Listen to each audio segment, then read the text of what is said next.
Welcome to a Chat with Heart podcast. I'm your host, Christina Martin. I'm here to help guide heartfelt conversations with new and old friends I've met from just being alive or touring my music around North America and other parts of the world. I chat with people I feel a kinship with and that I genuinely believe we can learn from. Our personal stories have great power to heal, influence, and inspire. All we have to do is show up for the conversation. We just talk about it. We could shine a light, we could break a dark day. If we just talk about it, we can cut away, we can make a brighter day. Yeah, I don't watch horror movies for the most part anymore. But I loved watching horror movies when I was a kid, like really young. Friday the 13th, Nightmare on Elm Street, Child's Play, remember Pet Sematary, The Exorcist, Poltergeist. When we had sleepovers with my girlfriends growing up, I would have been one of the crew that was pushing to make a homemade Ouija board. I had a Ouija board at one point. It never worked for us, but we had fun, trying to summon the spirits. And I love telling ghost stories. I actually had night terrors and nightmares as a child quite frequently. My night terrors, this is where I was visited by a very heavy energy, felt negative, that it would hover over me or sit on my bed. And to this day, I'm still afraid of the dark. And I can't sleep with my arms hanging over the side of the bed. When I have to get up in the middle of the night and then return back to bed, I usually leap onto the bed from like 5 feet away so that nothing grabs my legs. So anyway, I had not watched a horror movie in a long time because I found that as I get older, when I watch just anything that's too heavy, it affects my dreams, and it just kind of, I carry this really, the discomfort from watching them. Like, it's no longer as fun as it used to be when I was a kid. Anyway, my awesome guest for this episode, Nathan Wiley, he really loves horror movies. And so I asked what recent horror movie he would recommend. And then I watched it. So stick around until the end of this episode to hear a bit more about the horror movie that I ended up watching. So my guest today, I've known for over a decade and had the pleasure of opening up for him when I was starting out touring around Atlantic Canada. I was very lucky to support him at a few venues. And Nathan Wiley is an award-winning singer-songwriter and producer from Prince Edward Island. His debut album, Bottom Dollar, launched in 2002, followed by High Low in 2004, The City Destroyed Me in 2007. That's around the time Nathan and I met. And The City Destroyed Me is my favorite song of Nathan's. Bandits in 2015, that was his next album. And then recently, Modern Magic in 2021. Modern Magic is hot. I watched some recent live videos, Shed Sessions PEI, with Nathan and his band promoting songs from the new album, and they sound fantastic. So check that out. Little behind the scenes intel for y'all. I'm very annoyed with myself because I had scheduled a chat with Nathan for this episode, and we had a wonderful talk. Was getting to know so much more about him. And then when we ended our chat, I realized I didn't hit record. It is a podcast producer's worst nightmare, really. Nathan was so generous. We chatted again the next night, and I was still mortified with my fuck up, but I learned from that. So moving forward, now all of my sessions auto-record. But yeah, kudos to Nathan for being extra generous with his time. Nathan's been someone I've always admired as a singer-songwriter, and I've always kept an eye on his career.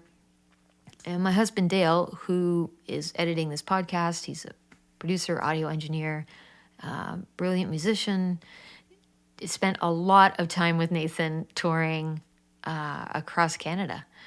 And Dale knows Nathan much better than I do. So this was a real treat for me to get to have one-on-one time with Nathan. I rarely get to see Nathan, unless he comes by the house to do some work with Dale in the studio. But now, so much is done remotely. So I guess in hindsight, it was a real treat for me to get to talk to him twice because of my mistake of not recording the first session. I hope y'all enjoy this session. We chat about Nathan's career in songwriting and working other jobs alongside being a creator, which is quite common. Nathan has some super fun hobbies, and I guess by the sounds of our chat, you'll find out that we might end up getting to see each other far more in our old age.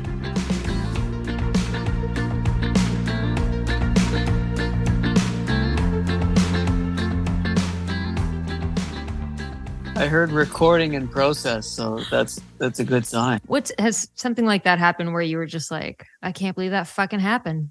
There's nothing I could do. Yeah, I have had a lot of similar things like that happen. I've lost masters for records and stuff. Oh, that's fucking bad. I know. How? How did that happen? I'm not even sure if I can remember how that happened. It was just, my original record was recorded on ADATs. So it was technically on VHS tapes. And I remember seeing it, and I remember it went over to Sonic Records for something, and it came back. And then I don't remember seeing it, and no one knows what happened to it, and they're just gone. So what happened then? You had to just re-record the entire... No, the record was all out and everything, but if I ever had to do an instrumental remix of one of those tunes, it's like I don't have it anymore. Gotcha. It's not a good feeling. And then actually my third record, thank God I mixed over there with Dale, because I had a computer issue here and I hadn't been that vigilant at the time with backing up, and now it automatically backs up, but at the time it didn't.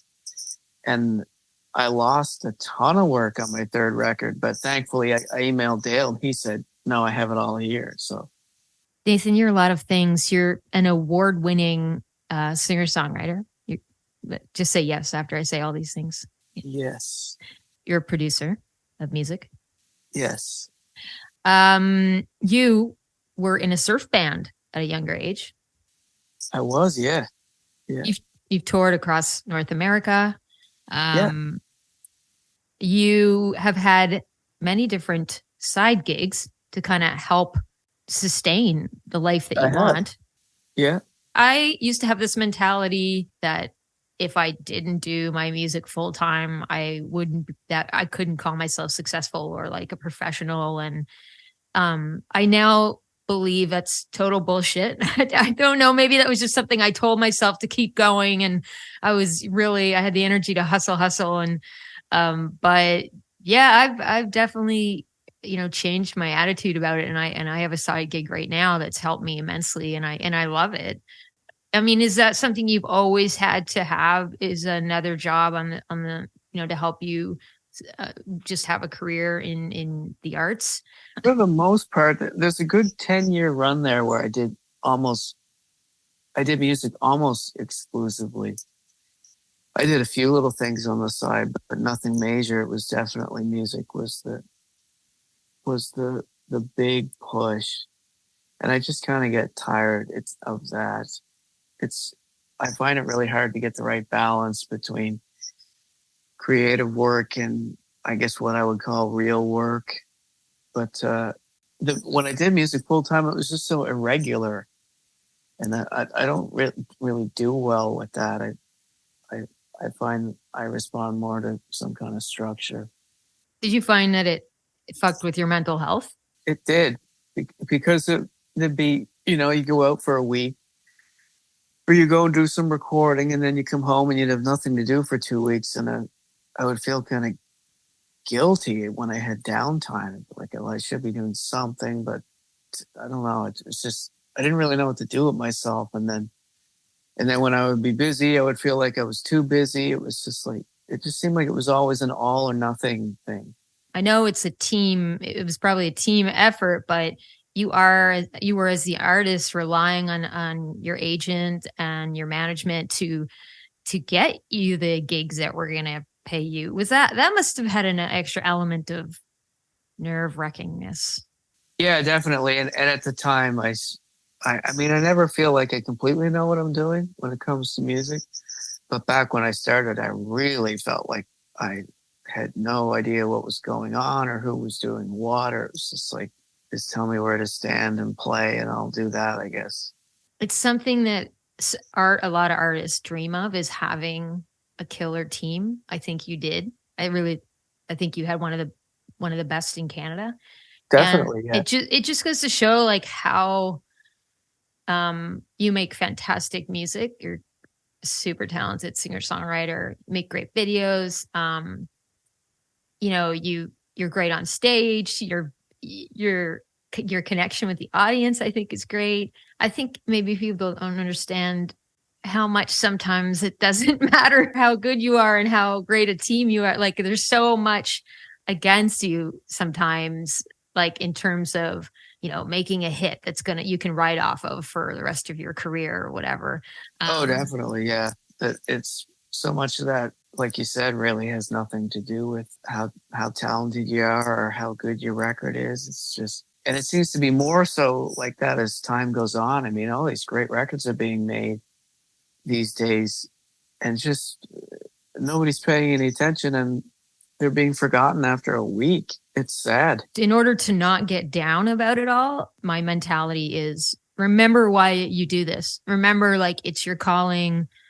Remember what you get out of writing a song and then releasing it, and how that makes you feel, or, even just going back to why you write a song, that just needs to be enough. Yeah, and definitely. And if you're doing it, I like making money. Sure you do as well. It's nice Yeah, to get paid.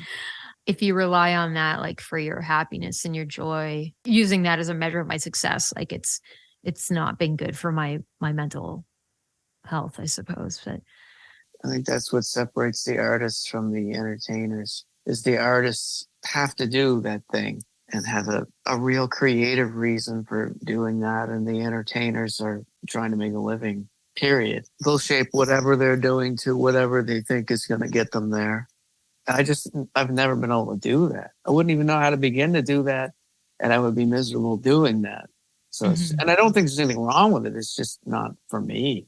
Did you ever get kind of caught up, like when you were getting started and you've got the great management behind you and the agent and everything, and you're on the road and you're opening for, acts like Blue Rodeo and many other wonderful Canadian acts, and headlining your own great shows? Like, did you ever let it get to your head where you were, I don't know, just develop, like, where you one day you kind of said, I don't like myself? Or do you feel like you were always really grounded? No, I mean, at the beginning, it was all confusing because it happened so fast. And it was something, the whole music thing for me was something I kind of fell into in a strange way. But I mean, it did get to me the first couple of years. You start to think, how do I progress from this level? Because for a long time, I was the opening guy. Like, I opened for everybody. But it would get sad when I think about what it would take to get to bump up to the next level. And then how do I do? I don't get commercial radio has never been a friend of mine. So it's like, so what else do you do to make that happen? But then as you get older, you just realize it has to come to you instead of you going to it. So you just let that go. For me, it has to, I don't know, it has to be natural. I can't try and chase a trend. And when artists do, I can hear it. Mm-hmm. It's just, it just makes for watered down music. Do you find you've been pigeonholed over the years at all? Like with PR and a little bit, yeah. Because people they always want to know what genre you are. And it's like, well, I mix them up a bit. It's I find it really hard to name it, I guess. I just don't get why that matters. Like, why don't you just listen to it and let us know how it makes you feel? If you like it, if you don't, does it remind you of, like, does it bring up a memory for you? Does it connect with you on some level? And then I start to get resentful because it's as if you want me to do all the homework for you so you know where to put it, on your playlist or whatever, and make it ultra. I don't know why it matters. Like, who fucking cares? I know. Is it good or is it bad? That's the only, like Louis Armstrong said, there's only two kinds of music, good and bad. If people do really like one record, it's like they get disappointed that you don't make that same record 5 more times. And it's like, well, I'm not going to do that. I don't think my fans care what I like. I mean, I think they hope that it's good to their ears, but if I try something new, they're really receptive usually, or they don't tell me, which is fine by me as well. I still have your first CD somewhere. I have a few of the newer ones too, but I definitely have the first one because when we met, you opened for me at Baba's Lounge. Yes. And I was going to ask you, is that when you met Dale? No. What, did he come with me or was he there with you? I don't remember. He was there with me. And this would have been like, I'm trying to even think of what year it would have been. When did you put that record out? Was it Two Hearts? Do you Yes, remember? Okay. It was. Okay. Yeah. So I met Dale in 2007 in the studio at the Echo Chamber with Matt Mays. So Matt asked me to come in and sing on a demo. And so we became kind of friends. I asked Dale to record a demo, which became Two Hearts. So he worked on that. Okay. Yeah. So at that, and then if that was in 2008 when I opened for you, then we would have still been just like friends, buddies. Yeah. And then if it was 2009, then he would have started touring with me, and we would have been an item. Tell me how you stumbled into, if that's what it was, music, and why you feel like you kept making it, even after things maybe felt hard. My first record ended up being a collection of songs. It was a hobby. And I thought, I spend a lot of time and money on this hobby. Maybe I'll put a little recording together to have something to show for it. And I thought I'll give that out to friends and family at Christmas, and that'll be that. And then that kind of took off quickly after I kind of got pressured to release it locally. So I released it, and then I kind of got pressured to perform it, which I never thought I was going to have to do. I'd never sang live until well after the record was finished. Wait, who was pressuring you? Mostly people that played on the record. Oh, yeah. Okay. Yeah, they were like, this is really good. Are you going to play any gigs? And I was like, nah. And they're like, oh, you have to at least do a CD release. And I was like, yeah, maybe. So it was kind of that kind of thing. And then it just kind of, that recording ended up being released nationally, and touring and management and all that kind of, happened really fast. Sorry, but how did you, without really trying, it sounds like this was meant to be, but like, how did you land a management deal? I did a couple of gigs on the island, and then some friends of mine in Halifax got me a gig in Hell's Kitchen. That would have been Mike Campbell. And when we played Hell's Kitchen, the team that ended up being my management team was there and approached me. And it just all happened really fast. And only after a handful of shows. I just didn't think anyone would be interested. I think the moral of this podcast episode is that that's the attitude everybody should have. Nobody will care. Yeah. Just live your life, do what you want to do, make your art, lower your expectations, and everything will come. Yeah. And I've been trying to, the last record I kind of made that way.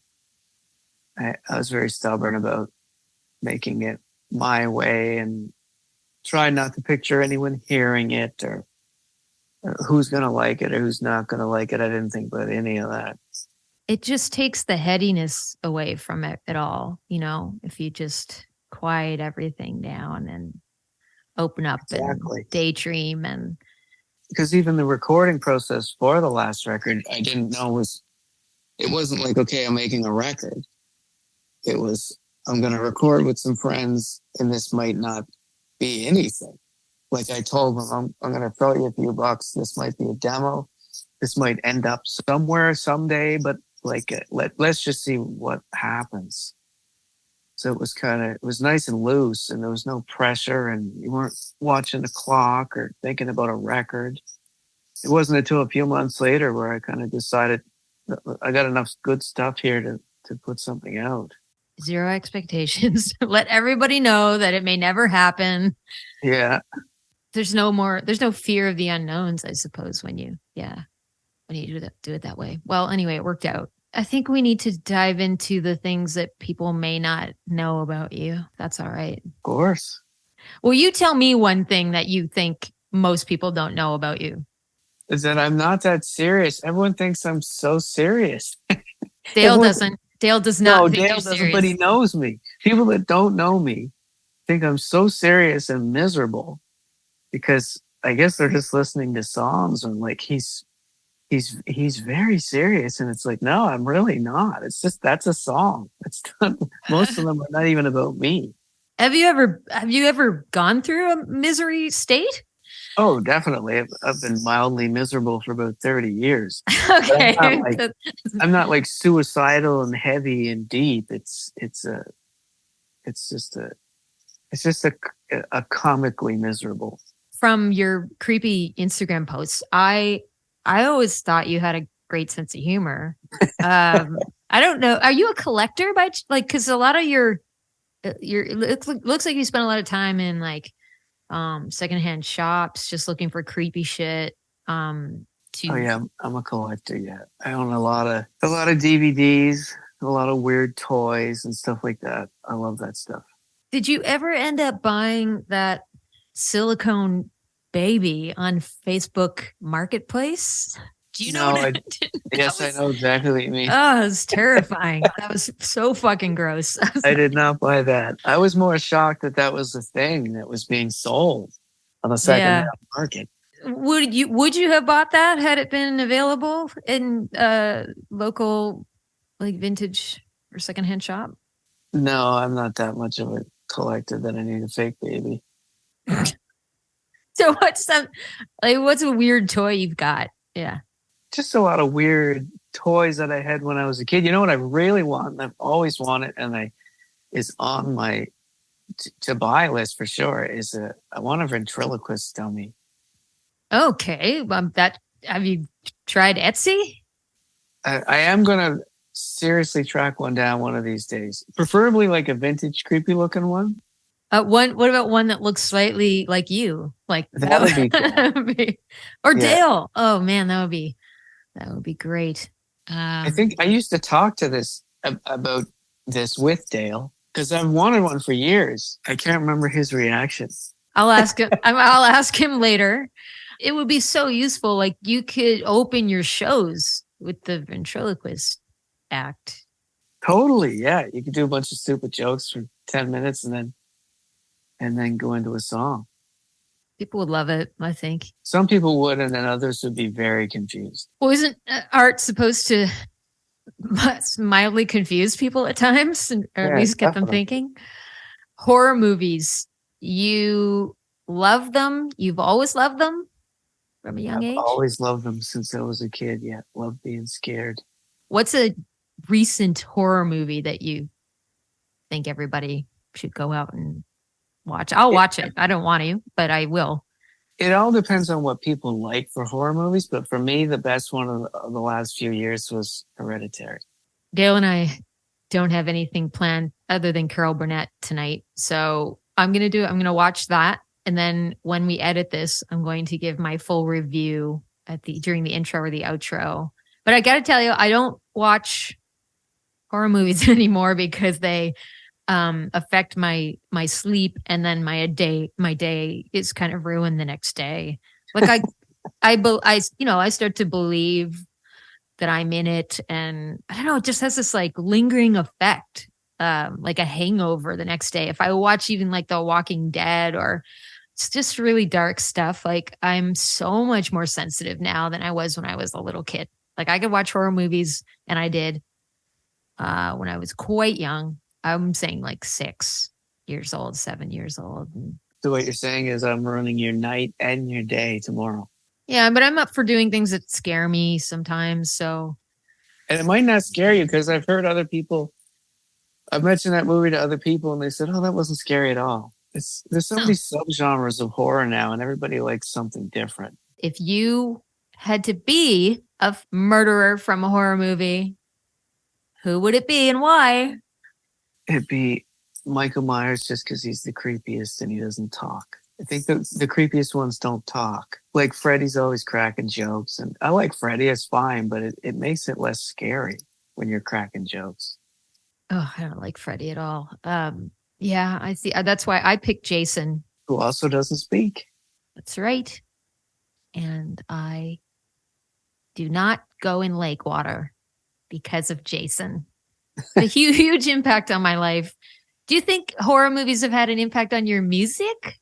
Was the music in the horror? I mean, music does have a huge impact in these types of films. Like it does. I don't know if it's crept. I'm sure on some level it's crept in there because I tend to lean towards darker material. I don't know if that's a horror movie thing or just how stuff comes out.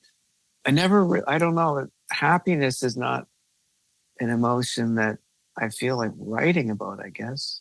I don't know if it's hard to do or I don't know how to do it or it just doesn't come out that way. Never tried, like just for funsies. No, not really. And it's not that I think all my music's sad and miserable. It's just like I don't think I could have written I'm Walking on Sunshine. I like that song. It's not like I don't listen to music like that. It just doesn't come out for me that way. I've had lots of people, encourage me to co-write. I have co-written with a few people, but it's not something I pursue or like I'm driven to do or ever crave. Do you co-write? I've dabbled with it a little bit, but I haven't really done a whole lot. I'm not against it. It just, I find it doesn't often come up. I'm kind of against it. Really? For myself, yeah. I'm not going to, but if I was like, hey, Nathan, you want to write a song? Would you be like, okay. Or you'd be like, man, I'm busy. No, I would. We're not going to. But I don't know how that would look.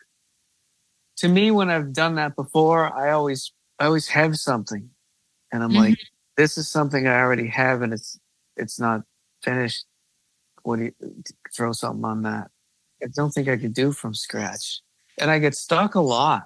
Like there's stuff that I have that's years old where I just keep coming back to it. And I'm like, nah, there's nothing there yet.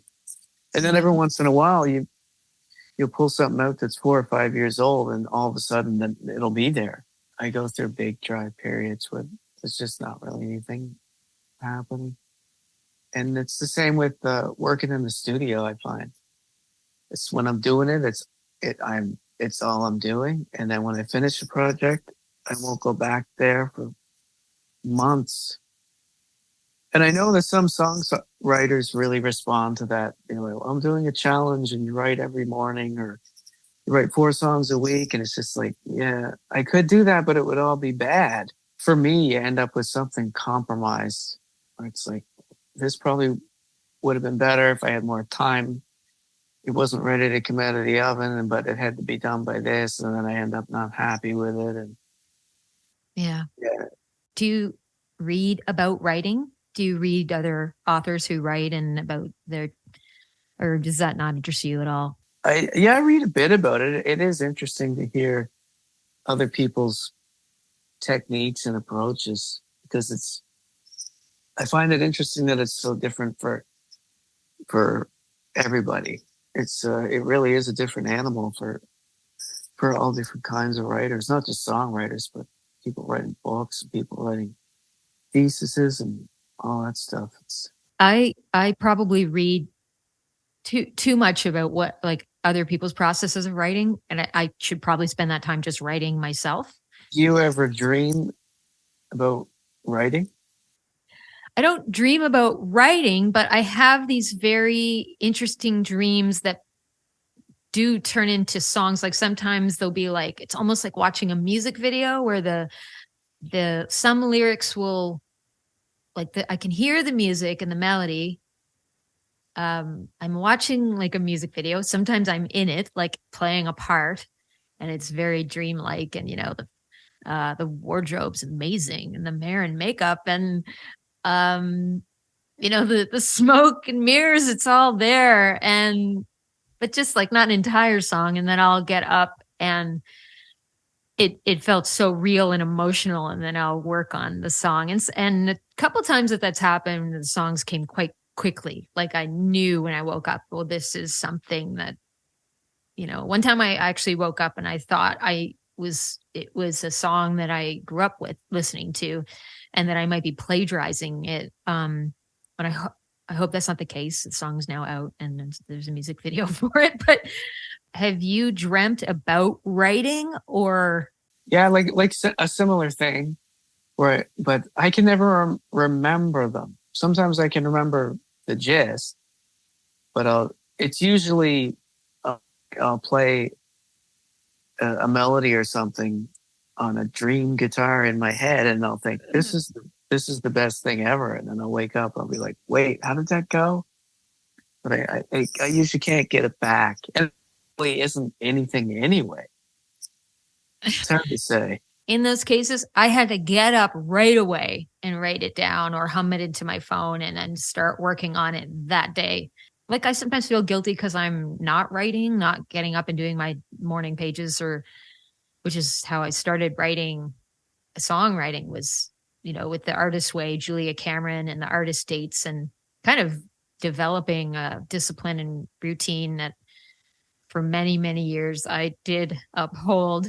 So when I don't show up or make time even just to jot down things, I kind of feel guilty because I do believe that the more you show up and sit there and just fucking daydream and with a pencil and paper and maybe an instrument, like I think more is possible. Like more songs will come out of you, more or snippets that eventually might become songs. There's still a lot of garbage that comes through me. Like it's mostly garbage and like stuff that I've burned journals because they're so fucking embarrassing and bad writing. And if I were to die, I wouldn't want anybody to stumble upon them. And like they're so just really bad and boring. And as the further you get into your songwriting career, do you get pickier? Oh, that's a good question. I mean, I've just noticed I throw away a lot more than I used to.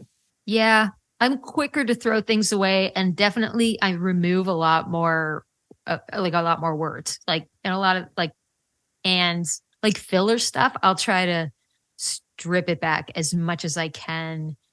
I'm interested in making the most with fewer words and making it clearer, because even in my conversational speech, I ramble. Like I don't always get to the fucking point, and that's something I've struggled with. So my songwriting is a chance to get clearer and get a clear understanding for myself, but also obviously I do want the audience to get what I'm trying to say. I'm the same way. I used to write lyrics and I wouldn't really revisit them much, and now I do that a lot more. If there's a line I'm not happy with, I just keep hitting it with a million different options until I find it. Yeah. I didn't used to do that. Yeah, I will put a song aside. Like I won't just we have to get this one done for the album. I'll put it aside for the next album or the future if it just doesn't have a verse that I'm happy with. I don't think I always hit it, like hit this, but my belief is that every verse has to be as strong as the other. And obviously a good chorus is pretty important. But again, I try. I don't know if I'm getting it. But I try and I try and I try. I find the words that the lyrics are the hardest part for me. Yeah. The melodies are there all the time. Hmm. I can pick them out quick. I can put them onto an instrument and it's there, and then I know where to move to. But when it comes to the words, I'm weird in that I almost always write the lyrics at the end. It's probably pretty common.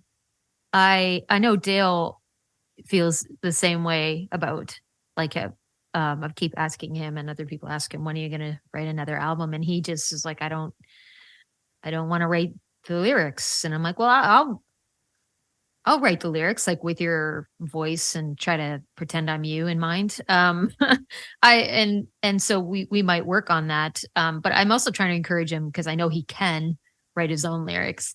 Oh, definitely. Yeah. But it's not, he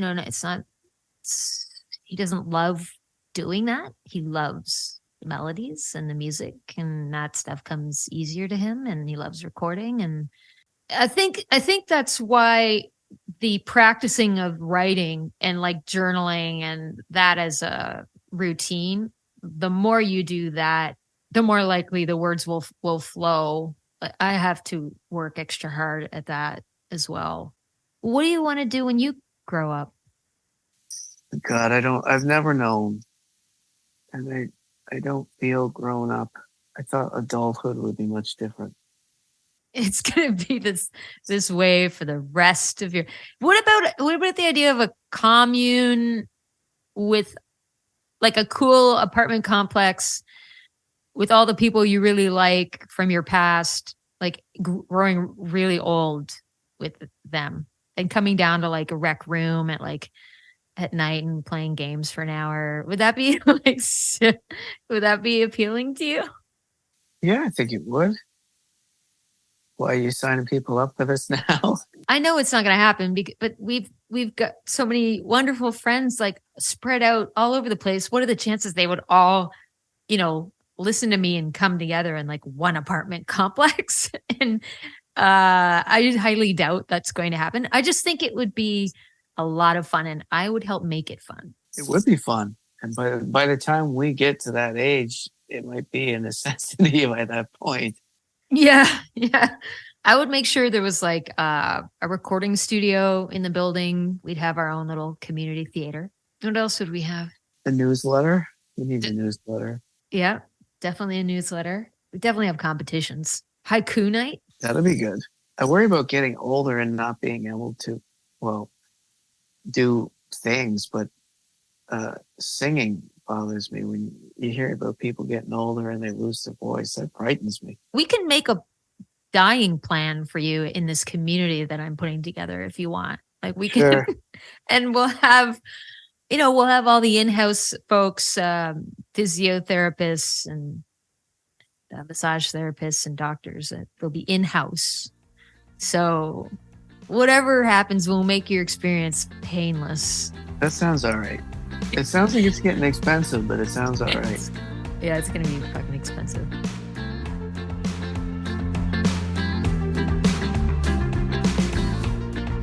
Okay, so I watched Hereditary, which is a 2018 American psychological horror film.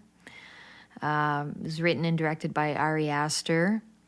And I was excited because it starred Toni Collette, one of my favorite actresses. So I don't want to spoil anything, but this is about a family that is basically haunted by a mysterious presence in their house after the death of their very secretive grandmother. I can say that I was not scared by the movie, but it was very creepy, and there were definitely some shocking moments. One thing I think that one overarching theme is keep your limbs inside the car at all times. That was a good reminder, that movie. And although the horror movie was creepy, but it didn't I didn't get my nightmares. And I actually was a huge fan of I just really liked how it was shot, like the cinematography and the art direction. Because Toni Collette's character, her job is like building models of like, scenes and buildings and houses and creating, the people in those scenes and whatnot. So you see this in the movie, and so, there's kind of like these giant doll houses, and I thought that added to the creepiness for sure, but it was just really interesting to see, and how they shot that was interesting, and how it played into the story as it was unfolding. If you think your family's fucked up, this one will top your story for sure. I thought it was kind of fun. I didn't expect there were a lot of things that happened that I cannot reveal, I guess. I don't want to spoil it for you, but it was the kind of movie that I was like, oh, that's new. Oh, that's new also, so it just kept surprising me. And I guess I'll say no more. Go ahead and check out Hereditary if you're curious. The 2018 American psychological horror film. I guess I'm giving it a thumbs up. Thanks, Nathan. Oh, if you want to call the Heartbeat Hotline and give your recommendation for the next horror movie I should check out, please do so, and don't spoil it for me or listeners, but I'll check it out, and maybe I'll do a little review in my intro for a podcast episode.